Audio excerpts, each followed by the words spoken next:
Bonsoir chers amis. Il y a 21 ans aujourd'hui, 1400 hommes, femmes et enfants étaient massacrés à Makobola, au sud Kivu, en République démocratique du Congo. Et la population de cette localité demande toujours justice 21 ans après, puisqu'aucune des personnes qui ont perpétré ce massacre, aucun commanditaire n'a été inquiété à ce jour, personne n'a été arrêté ou jugé.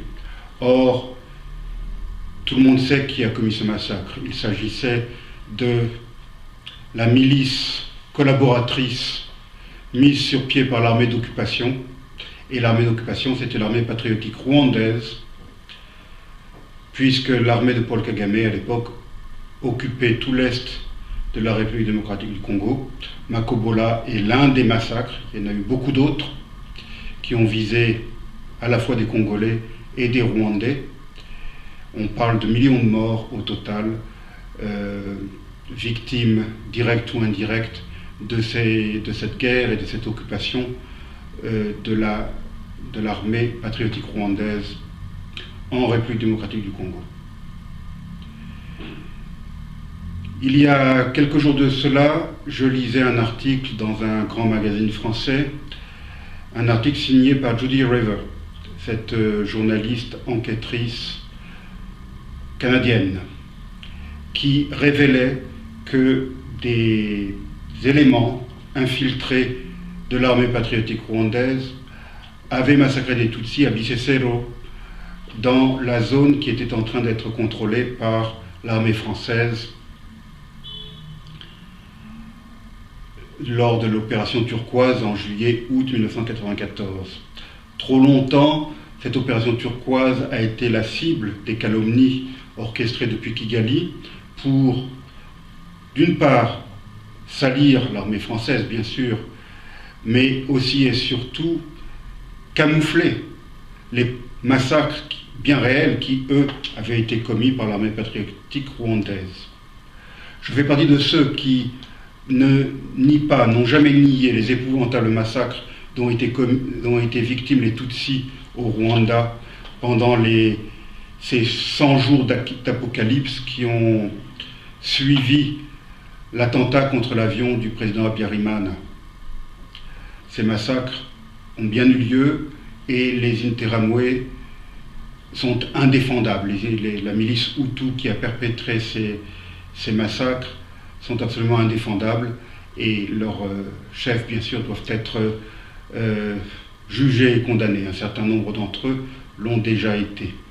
Par contre, on ne parle jamais des autres massacres commis par les hommes de Paul Kagame, l'armée patriotique rwandaise, au Rwanda pendant la guerre de 1990. Rappelons que cette guerre a commencé en octobre 1990, elle n'a pas commencé avec l'attentat contre l'avion.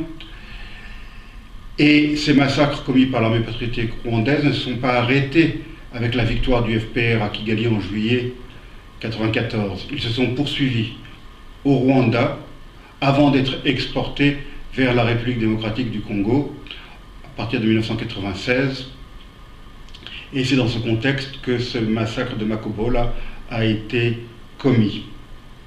Je parlais de Judy River il y a un instant. Je rappelle qu'elle est l'auteur de ce livre formidable, In Praise of Blood, The Crimes of the Rwandan Patriotic Front, livre qui malheureusement n'est toujours pas disponible en français, puisque la grande maison d'édition parisienne avec laquelle Judy River avait signé un contrat s'est désistée au dernier moment sous la pression des lobbies pro-Kagame en France.